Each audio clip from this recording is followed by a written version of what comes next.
अस्सलाम वालेकुम। शाराए दसूर से मैं हूं अब्दुल करीम सिद्दीकी और आप हैं AQS के साथ। सुप्रीम कोर्ट ऑफ पाकिस्तान में सेनेट इलेक्शन ओपन वोट से हो या सीक्रेट बैलेट से समाअत जारी है। 15वीं 16वीं समाअत जो है वो आज हुई और आज एडवोकेट जनरल सिंध के दलाइल, क्योंकि मैं उसको इम्पोर्टेंट गर्दानता हूँ क्योंकि बाकी जो एडवोकेट जनरल्स हैं सूबों के, उन्होंने तो अटॉर्नी जनरल फॉर पाकिस्तान के आर्गूमेंट ही एडॉप्ट किए।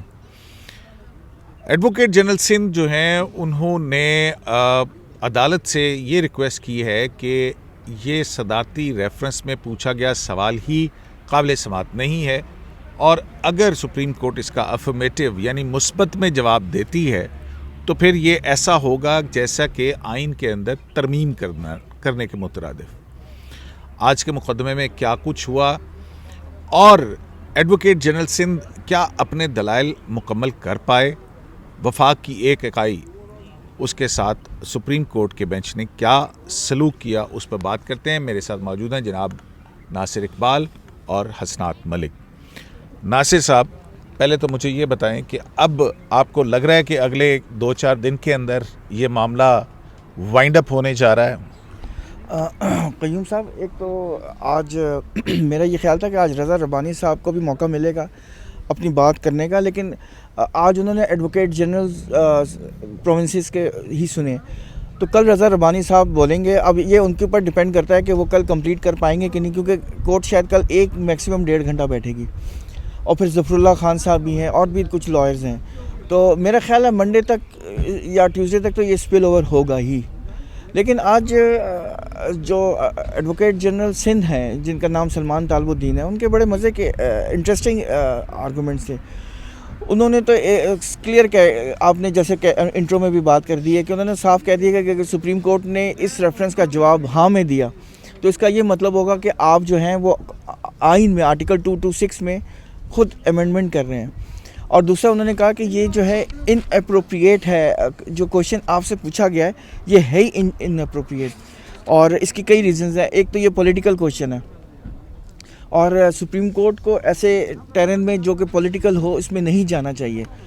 और दूसरा उन्होंने कहा कि अगर इवन इफ के आप कह देते हैं कि वोट ओपन बैलेट होना चाहिए और इलेक्शन कमीशन को एक्सेस होनी चाहिए कि वो वोट देख सके। क़य्यूम साहब, अगर आपने कोई वोट डाला है और इलेक्शन कमीशन बाद में पॉलिटिकल हेड के कहने पे वो बैलेट बॉक्स खोल के आपका वोट देख भी लेती है, तो आप ये कैसे डिटरमिन करेंगे कि जो आपके प्रेफरेंसेस हैं, जो आपने वोट डाला नंबर 1 नंबर 2, आपको पता है सेनेट का इलेक्शन इसी तरह होता है, वो उसमें किसके कहने पे पैसे लिए, मतलब किसने आपको पैसे दिए, क्योंकि नाम तो एक नहीं होता, उसमें कई नाम होते हैं ना। आपने अपनी प्रेफरेंस 1 करनी है, फिर सेकंड नंबर 2, फिर नंबर 3, वो फिर असल में उसके नंबर वो होते हैं, वो कैलकुलेशंस होती हैं। ठीक है, वो उसका एक वोटिंग का तरीकाकार है। मुख्तलिफ उम्मीदवारों में मेरी पहली तरजीह कौन सी है, दूसरी कौन सी, तीसरी कौन सी, तो वो आपको कैसे पता लगेगी कि किसके कहने पे आपने वोट पैसे लेके इवज़ डालें। नंबर 1। नंबर 2 कह रहे हैं कि आप जो प्रोपोर्शनेट रिप्रेजेंटेशन की बात कर रहे हैं ना, ये प्रोविंशियल गवर्नमेंट को है, जिसमें ये है कि इतने वोट वुमेन को जाएंगे, इतनी सीटें माइनॉरिटीज़ को जाएंगी, इतनी टेक्नोक्रेट्स की होंगी, इतनी जनरल्स की होंगी। ये पॉलिटिकल पार्टीज़ की नहीं है, जो रिप्रेजेंटेशन है ये पॉलिटिकल पार्टीज़ को नहीं जाती, ये प्रोविंशियल गवर्नमेंट्स को जा रही हैं। तो उन्होंने क्लियर कट में कह दिया कि ये आप इसका जवाब ना में दें। During the hearing justice Ijazul Ahsan साहब और चीफ जस्टिस साहब भी बार बार ये पूछते रहे कि देखिए ना, जस्टिस एजाज कहते हैं कि वो पैसे लिए, गिफ्ट लिया, आपने अगर वोट देख ही नहीं सकते तो फिर कैसे तयन होगा, क्योंकि बकौल जस्टिस एजाजुल एहसन के कि वोट जो है वो प्राइमरी एविडेंस है, उसके बाद फिर होगा कि हाँ ये वोट किसका है। लेकिन इसमें सलमान तालबुद्दीन साहब का ये कहने का ये मकसद था कि आपका वोट देख भी लिया आपने, उसमें आपने डिटरमिन भी कर लिया, चलो ये कंसिडरेशन ऑफ ब्राइबरी इसको वोट दिया है, फिर भी आपको टेंजिबल एविडेंस चाहिए होगा, उसके बगैर आप पनिश नहीं कर सकते। कैसे आप सीक्रेट को ओपन कर नहीं सकते, क्योंकि 226 का कॉन्स्टिट्यूशनल बार है और ये खिलाफ वर्जी है, ये वायलेशन ऑफ द कॉन्स्टिट्यूशन है, ये कोई वायलेशन ऑफ द लॉ नहीं है। तो वो बार बार ये उनका एम्फेसिस यही है कि ये कोई मतलब ओपन बैलेट अगर हो भी जाए, आप नहीं साबित कर सकते कि मैंने मैंने पैसे लिए हैं। अच्छा नासिर साहब ये बताएंगे कि अटॉर्नी जनरल ने कितने दिन आर्गू किया है? अटॉर्नी जनरल मेरे ख्याल में 13 दिन, या मुझे थोड़ा सा दिन भूल रहे हैं, लेकिन काफ़ी दिन उन्होंने आर्गूमेंट्स किए हैं और कल तक तो वही और आर्गूमेंट्स ये वाहिद थी आज एक डाइसेंटिंग वॉइस थी जो कि सुबह सिंध की थी, क्योंकि सुबह सिंध को वो रिप्रेजेंट कर रहे थे, एडवोकेट जनरल सिंध। 30 मिनट्स या मे बी 40 मिनट्स भी शायद ना दिया गया हूँ। तो अब तो कह रहे थे कि माय लॉर्ड मुझे अपने आर्गुमेंट कंप्लीट करने दे, तो क्या हुआ? क्यों चीफ जस्टिस ने कंप्लीट नहीं करने दिया? जब उन्होंने उनसे पूछा ना कि आप अपना वो बताएं कि आप कहना क्या चाह रहे हैं, जब उन्होंने ये बात कही ना कि अगर आपका जवाब हाँ में आता है तो ये अमेंडमेंट के मुतरातिब होगा आर्टिकल 226 के, तो इस पे बेंच ने कहा, चीफ जस्टिस साहब ने कहा ओके थैंक यू, और फिर उन्होंने आगे बढ़ा दिया। उसके बाद जो है शायद वो एडवोकेट जनरल बलोचिस्तान आ गए, उसके बाद फिर advocate general Islamabad capital territory आ गए, और उन्होंने इस्लामाबाद कैपिटल टेरिटरी से आज उन्होंने एक बड़ी खौफनाक बात भी की, ये साबित करने के लिए कि ये ओपन होना ज़रूरी है। उन्होंने कहा कि मेरे पास एक being advocate general capital territory, मेरे पास एक केस आया हुआ है 1997 का, जिसमें ये किसी वोटर ने अपने बैलेट पेपर के पीछे लिखा था पाकिस्तान जिंदाबाद, और किसी प्रोविंस के बारे के हक में लिखा था। वो आज तक डिटरमिन नहीं हो सका कि वो किसने लिखा था। तो इस पे चीफ जस्टिस साहब ने कहा कि क्या आप क्या कह रहे हैं, तो इस पे जस्टिस एजाजुल एहसन साहब ने उन्हें रोक दिया। मेरे ख्याल में आप क्या लिखा था? पाकिस्तान मुर्दाबाद। अच्छा, आप जिंदाबाद कह गए आप? नहीं मुर्दाबाद किसी और प्रोविंस के हक में था, लेकिन पाकिस्तान मुर्दाबाद। अच्छा, पाकिस्तान मुर्दाबाद उन्होंने कहा था, लेकिन इसको कोर्ट ने ज़्यादा कुरेदा नहीं, उन्होंने उसको रोक दिया। मतलब ये अब आगे advocate general Islamabad capital territory का के आर्गुमेंट को इस तरह से वो ये दलील है। देखें, इसका एक जवाब किसी और साहब ने भी दिया, लेकिन मैं उनका नाम नहीं बोलूँगा। हाँ। उन्होंने कहा था कि आपके जेब में या आपके पॉकेट में जितना भी आर्सेनल होना है, जितना भी हथियार हो, आपने सब इस्तेमाल करना है। तो वकील को ना सारे हथियार इस्तेमाल करने चाहिए, उसके पास चाहे मिसाइल हो, चाहे उसके पास रॉकेट हो, चाहे उसके पास पिस्टल हो, सब तो फिर जब मैंने उनसे कहा कि जी एटम बम भी तो हो, फिर उन्होंने एटम बम नहीं मारना। एटम बम तो तबाह कर देता ना, फिर तो बचता कोई नहीं ना, दूसरे दोनों साइड मारे जाते ना। तो ये तो जवाब उनका ठीक था वैसे। लेकिन कहने का ये मकसद है तो है ना वो भी। हाँ, लेकिन उन्होंने कहा था कि जो भी आर्सेनल हो ना वो इस्तेमाल करना चाहिए, जो भी आर्गूमेंट्स है, आपका काम है आर्गूमेंट्स को फॉरवर्ड कर दें आगे। नहीं, लेकिन साथ ही उन्होंने ये भी कहा था कि मना किया गया था कि ये ना करें।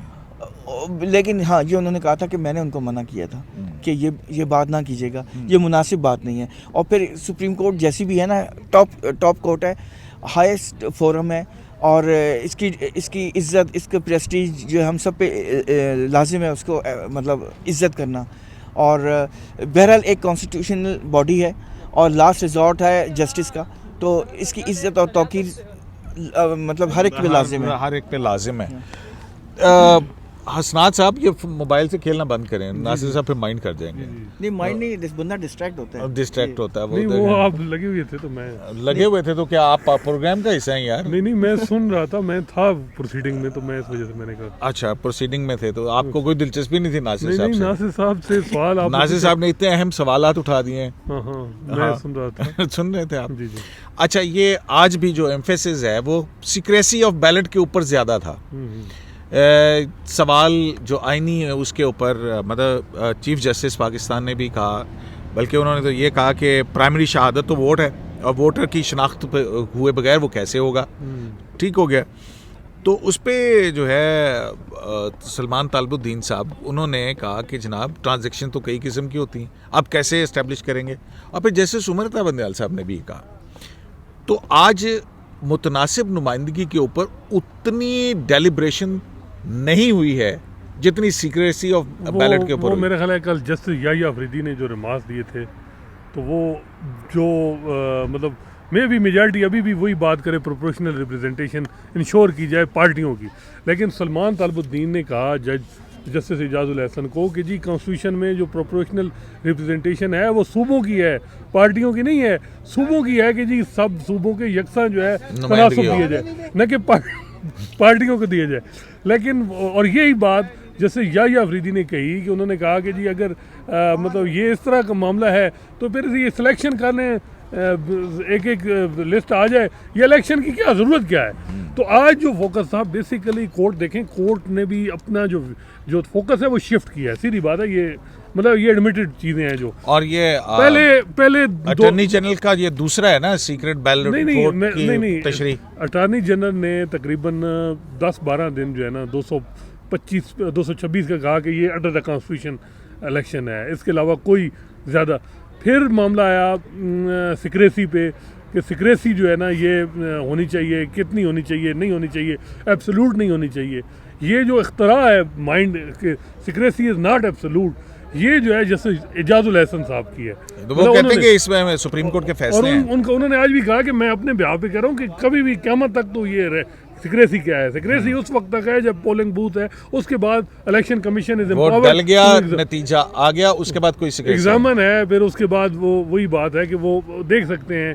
और फिर वो जो जस्टिस उमर अता बंदयाल का था कि उन्होंने कहा जी कि एक कंप्लेन आती है इलेक्शन ट्रिब्यूनल में कि जी करप्शन हुई है, तो उनके पास बेस्ट एविडेंस तो वो ट्रेसेबल बैलेट है, तो ट्रेसेबल बैलेट एविडेंस आ जाएगा। अब मसला ये है कि यूम साहब आप कह रहे हैं इफेक्ट क्या होगा, इसका इफेक्ट ये होगा कि लिटिगेशन होगी और वकीलों की चांदी, वकील मतलब अगर ओपन बैलेट या ट्रेसेबल बैलेट का फैसला कर देती है सुप्रीम कोर्ट, तो उसके वो सियासत प्लूट होगी, सियासतदानों पे दबाव रहेगा, सियासतदान खुल के, और जिनके साथ जो है कहीं से ब्लेसिंग होगी वो निकल भी जाएंगे। जिस तरह आपने देखा होगा बड़े बड़े केस पिछली जब इलेक्शन में हमने होता है कि कुछ के जो है ना नॉमिनेशन पेपर और कई बेचारे परवेज़ रशीद की तरह हो जाते हैं और कुछ फैसल वाडा की तरह किस तरह निकल जाते हैं। ये 10-12 साल से अनफॉर्चुनेट, और ये लिटिगेशन चलती रहेगी। एक सियासतदानों को जो है ना वो दबाने का एक बड़ा टूल। देखिए हर चीज़ के पॉजिटिव और नेगेटिव है मामला। अगर सिक्रेसी की कुछ अपनी पॉजिटिविटी हैं कि क्यों सिक्रेसी होनी चाहिए, पूरी दुनिया में ये कंसेप्ट क्यों आया। आज तो एडवोकेट जनरल केपी जो है उन्होंने भी कन्वेंशन का, जिनेवा कन्वेंशन के पाकिस्तान सिग्नेटरी है सिक्रेसी और बैलेट के हवाले से, लेकिन वो लिमिटेड हो सकती है और तरह से। देखिए सिक्रेसी पे जो मुझे लग रहा है कि जजमेंट एक्सपेक्टेड जो तकरीबन मेजॉरिटी व्यू है 218 जजमेंट आएगी, ओपिनियन आएगी। ओपिनियन आप कहें, मतलब ओपिनियन वही बात है, फिर जजमेंट ही होगी। सुप्रीम कोर्ट की जजमेंट कौन कहेगा कि सुप्रीम कोर्ट की अब ओपिनियन आई है तो इसको डिबेट करें। अच्छा, 218 मेरी बात, एक सवाल आ गया कि क्या जो अभी तक माजी में ओपिनियन या 186 की जुरिस्डिक्शन में जो आया है, ओपिनियंस आई हैं सुप्रीम कोर्ट की, क्या उनमें कभी कोई शॉर्ट ऑर्डर आया पहले और फिर डिटेल आई है, या हमेशा डिटेल वो आई है? देखें डिटेल जजमेंट एक दफ़ा आपको याद है जब जजेस अपॉइंटमेंट वाला जरदारी साहब ने रेफरेंस भेजा था, तो आपको याद है कि पहली डिसेंट आई थी इफ्तिखार चौधरी साहब के दौर में, जस्टिस एजाज अफजल ने की थी। और जस्टिस रियाज के हक में सीनियरिटी इशू था कि अनवर कासी सीनियर हैं या जस्टिस रियाज हैं वो जो KPSA से। तो वहाँ ये हुआ कि जस्टिस एजाज अफजल ने डिसेंट किया था, मेजॉरिटी व्यू जो है वो लिखा था जस्टिस खिलजी आरिफ ने, और सरदार जस्टिस तारिक जो है ना वो इधर थे उधर थे, आखिरी टाइम पे कहते हैं कि वो वार्ड उनके साथ मिल गया था। ये फिर तसर ना हुआ कि जो पख्तून है उन्होंने पख्तूनों का साथ दिया, और जो मतलब मैं अब ज़्यादा नहीं बात चाह रहा कि कासी साहब को कौन सीनियर लेके जाना चाह रहा था, और कासी साहब और खिलजी आरिफ किसके करीब थे, ये अब सबको पता है। हाँ सबको पता है। तो वो मामला ख़त्म हो गया, लेकिन वो आई थी, पूरी जजमेंट आई थी, पूरी जजमेंट आई। कभी शॉर्ट ऑर्डर तो नहीं आया? और अगर शॉर्ट ऑर्डर आ जाए फिर उमर अता बंदयाल साहब रीजनिंग जो है वो 3 महीने बाद दें तो फिर क्या होगा? नहीं, इस पे ओपिनियन आएगा और साथ ही गाइडलाइंस भी आ जाएंगी, जिस तरह हसबा बिल में आया था।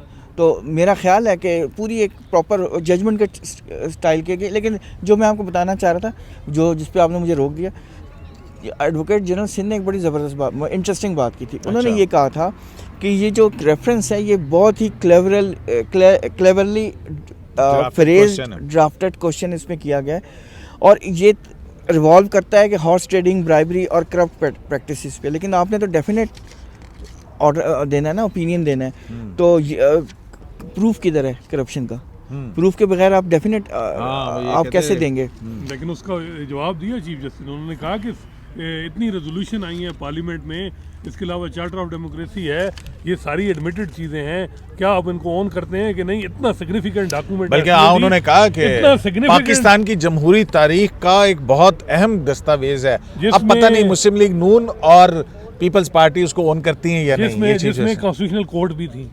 हाँ, उसमें फेडरल कॉन्स्टिट्यूशनल कोर्ट का भी लेकिन था। बात फिर वही है, जो टेंजेबल एविडेंस है, आप हेर से पे जजमेंट देंगे। नासिर साहब, अच्छा, tangible आज एडवोकेट लेकिन जनरल क्या ने लिटिगेशन इससे बढ़ेगी कि नहीं, मुझे ये बिल्कुल बताओ। बढ़ेगी। सिक्रेसी की इंटरप्रिटेशन से सर जी होगा और ये कि और लड़ाइयाँ भी बढ़ेंगी मुझे और ये वो बहुत बताएं सारा कुछ कि बढ़ेगा। इस वक्त सिक्रेसी का ये जो अगर सिक्रेसी की इंटरप्रिटेशन होती है, लेकिन तो आप क्या चाहते हैं कि कुछ ना हो और सियासतदानों को इसी तरह से गाली पड़ती देखिए, रहे, टाइम तो उससे हर बेहतर है कि ट्रांसपेरेंट चीज़- सिस्टम हर में चीज़ रहेगा। में- देखें हर एक का रास्ता निकल आता है, ठीक है। आपका ख्याल में ओपन वोट से तो करप्ट प्रैक्टिस रुक जाएगी?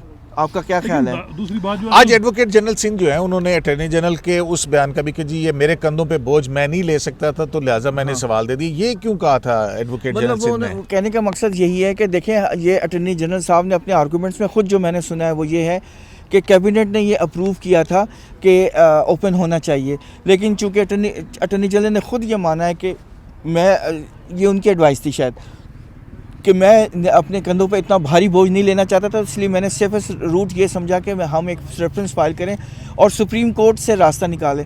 तो मतलब ये है कि सुप्रीम कोर्ट का कंधा इस्तेमाल करने की कोशिश है, मतलब ये तो क्लियर कट वो यही कहना चाह रहे हैं ना, हाँ।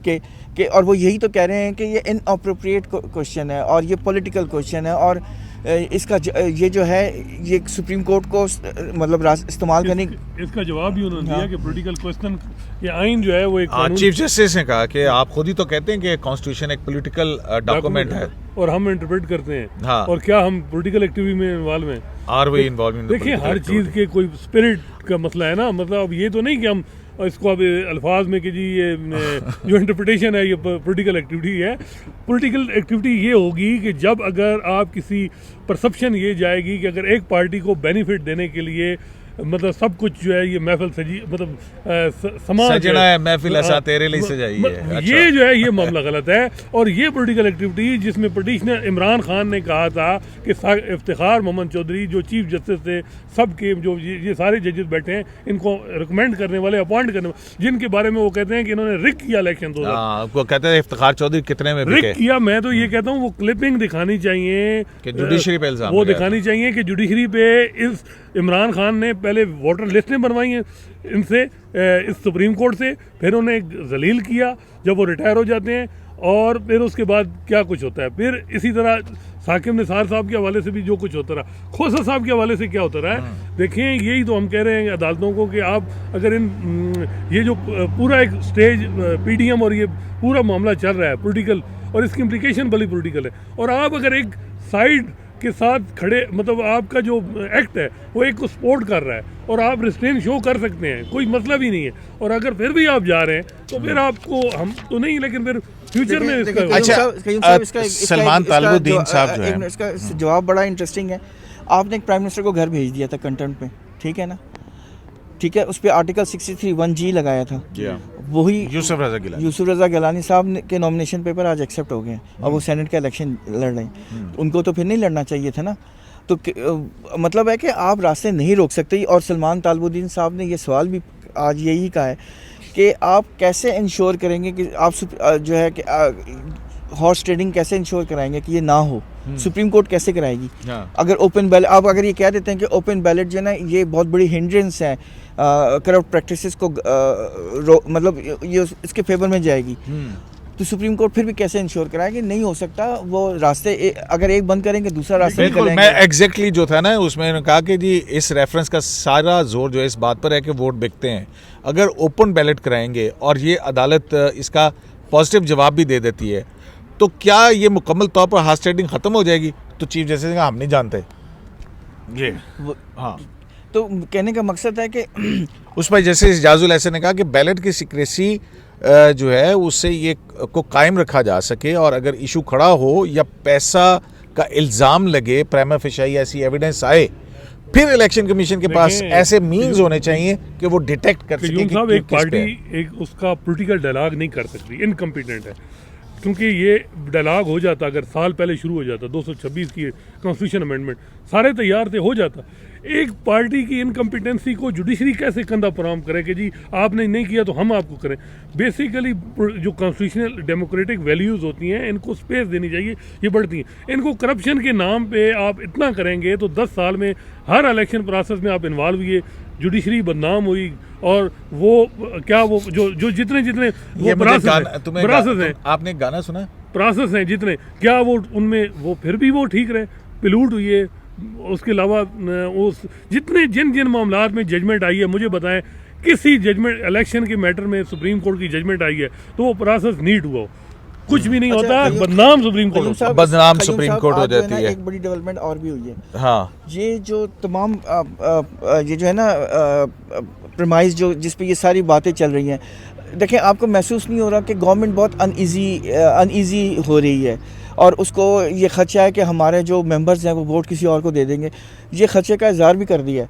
आज आपको याद होगा, आप भी बैठे थे, एडवोकेट जनरल पंजाब अहमद अवैस, उन्होंने ये कहा कि जी है तो ये पॉलिटिकल स्टेटमेंट, लेकिन देखें आसिफ जरदारी साहब कह रहे हैं कि हम 10 के 10 सीट ले जाएंगे।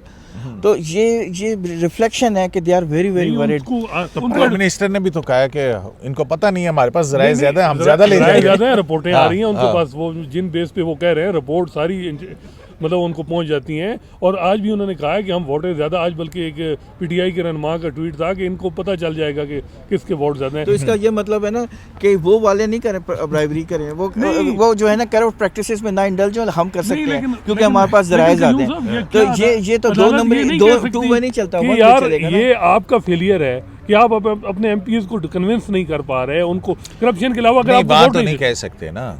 नहीं कि 10 से 10 वोट तो आप अपने एमपीएस को क्यों नहीं पाबंद? अच्छा ये बताएं, अटॉर्नी जनरल ऑफ पाकिस्तान ने इतना बड़ा इल्ज़ाम लगा दिया कि लोग नोट लेके बैगों का भर के हैं, और अब उसका तरीका वारदात भी तब्दील हो गया है कि ट्रांजैक्शन अगर दुबई में होगी तो उसका रेट मुख्तलिफ होगा। तो वैसे कयूम साहब, हाँ, ये जो है ना जो काम हम कर रहे हैं इसमें पैसे वैसे तो है नहीं, हम ना कमीशन एजेंट बन जाए। आपको पता है एक जर्नलिस्ट बन चुके हैं। ऑफर आई है आपको? नहीं, मैं तो इंतजार करूं कोई ऑफर आ जाए, क्योंकि आपको पता है एक जर्नलिस्ट साहब है, आप उनको जानते हैं। मैं आपको हरगिज करप्शन और करप्ट प्रैक्टिसेस का हिस्सा बनने की इजाजत नहीं दे सकता। आपको हम AQS लाइव से जो है ना वो कहेंगे आप जाएं, आप और कोई काम करें। देखिए फनेटिक्स हैं करप्शन के, कि मुल्क को लूट लिया, खा लिया। करप्शन ने हम 50 साल से ना सुप्रीम कोर्ट और पाकिस्तान में यार जब भी मार्शल लॉ लगाया उसके अंदर प्रोक्लेमेशन ऑफ इमरजेंसी ऑर्डर जो है उसके अंदर बुनियादी नुकता ये था कि मुल्क के अंदर रैंपेंट करप्शन जारी है। इस नारा और ये जो माइंड सेट है उसने मुल्क को तबाह किया। और ये क्योंकि इसमें मसला ही है कि ये सिलेक्टिव काम होता है। अच्छा, मुझे इदारे नहीं बनाए गए। मुझे एक बात बताएं, आपके ख्याल में एडवोकेट जनरल सिंह को कितना वक्त मिलना चाहिए था? नहीं, वैसे एडवोकेट जनरल सिंह को ज़्यादा टाइम सुनना चाहिए था। उसकी वजह यही है कि वो एक डिफरेंट पॉइंट ऑफ व्यू लेके आए हैं। पहली मर्तबा एक मुखालिफ नुक्ता नजर आ रहा था। देखें अटॉर्नी जनरल साहब ने काफ़ी दिन लिए और एक पॉइंट ऑफ व्यू प्रेजेंट किया, वही पॉइंट ऑफ व्यू को अडॉप्ट भी किया। और दूसरे तो मैं बाहर बैठ के देख रहा हूँ कि फेडरेशन की एक इकाई जो अपना नुक्ता नज़र बताना चाहती है उसको उस तरह से बोलने नहीं दिया गया, तो ये क्या तासुर अच्छा जाएगा? लेकिन मेरी बात तो कंप्लीट कर लेने देना। देखें एक नहीं कंप्लीट तो कर लेने दें। मैं कह रहा हूँ अटॉर्नी जनरल साहब ने कुछ टाइम लिया है, उसी को अडॉप्ट किया है और थोड़ा सा फॉरवर्ड किया है। पंजाब ने, बलूचिस्तान ने, खैबर पख्तूनख्वा ने, ICT ने, एक साहब आए हैं जो डिफरेंट पॉइंट ऑफ व्यू लिए, तो आप उनको एग्जॉस्ट होने का मौका तो देना कि वो कहना क्या चाह रहे हैं। वो तो बहुत पोलाइट आदमी है, उन्होंने हर दफ़ा विद रिस्पेक्ट बात की है कि आई डिसएग्री विद रिस्पेक्ट, मतलब उनको आप बड़ा पोलाइटली, हाँ, उनको आप मौका दें। ठीक है कि अभी रजा रबानी साहब ने भी बोलना है, फारूक नाइक साहब ने बोलना है, सलाउद्दीन ने बोलना है, ये है बात है। पाकिस्तान बार काउंसिल लेकिन कयूम साहब इसका सिंध आप बलूचिस्तान पहले निकल चुका है। सिंध में एक हालात बड़े कुछ अंदरूनी सिंध में जाएं किस किस्म की बात है। अब जुडिशरी में भी ये बात आ रही है कि अगर जो सिंध हाई कोर्ट के चीफ जस्टिस हैं वो इतने सिंधी, एक अगले 6 जो सिंध हाई कोर्ट के सीनियर जजेस हैं उनमें कोई इतने सिंधी नहीं है, सुप्रीम कोर्ट में कोई नहीं है। ये बातें नहीं करनी चाहिए, लेकिन इसके वफाक में क्या होंगे, मैं वो बातें आप सिर्फ आप बस इशारा ही काफ़ी है कि किस तरह ये चीज़ें मैसेज जाएगा। बिल्कुल, ये मैसेजेस कुछ अच्छे नहीं जाते हैं। तो जनाब नासिर साहब और फिर वो जो बात है कि जी जस्टिस काजी फाई साहब पे पहले एक जज ने मतलब यानी चीफ जस्टिस साहब ने कहा कि उनको पीएम के केसेस में ना बैठना चाहिए, तो लोग फिर विद फैक्ट्स चीज़ें ले आएंगे और फिर एलिगेशन लगा देंगे। बिल्कुल, तो ये एक तरफ कहा जाए कि बलूचिस्तान का जज वजीर आजम के मुकदमात ना सुने, एक तरफ जब सेनेट की वफाक की इलेक्शन की बात हो, एक सूबे को जब वो अपनी आर्गूमेंट ही ना उस तरह से खुल के करने दिए जाएं। बहरहाल मामला जो हैं वो हम तो यही कहेंगे कि फाजिल अदलिया और उसमें बैठे हुए सीनियर जज साहिबान जो हैं वो हमसे आपसे बहुत ज़्यादा आगे सोचते हैं। और चीफ जस्टिस ने आज अपनी समाअत के दौरान ये भी कहा, जब सलमान तालिबुद्दीन जो हैं वो अपने कर रहे थे, कि उन्होंने कहा कि हाँ हमारे कंसिडरेशन में है पहले तरमीम आना, फिर ऑर्डिनेंस की बात होना, फिर ऑर्डिनेंस जारी होना और फिर सुप्रीम कोर्ट के सामने ये सवाल लेकर आना, तो ये हमारी कंसिडरेशन के अंदर शामिल है। तो अब आहिस्ता आहिस्ता ये देखते हैं Muslim League Noon, Peoples Party, JUI, Pakistan bar council और दीगर वकला अदालत को किस हद तक मावनत फराहम करते हैं कि जिसके ऊपर सुप्रीम कोर्ट ऑफ पाकिस्तान आइन और कानून के मुताबिक एक जस्ट ओपिनियन जो है वो फॉर्म करे। शराय दस्तूर से अब्दुल करीम सिद्दीकी को AQS लाइव से इजाज़त दीजिए।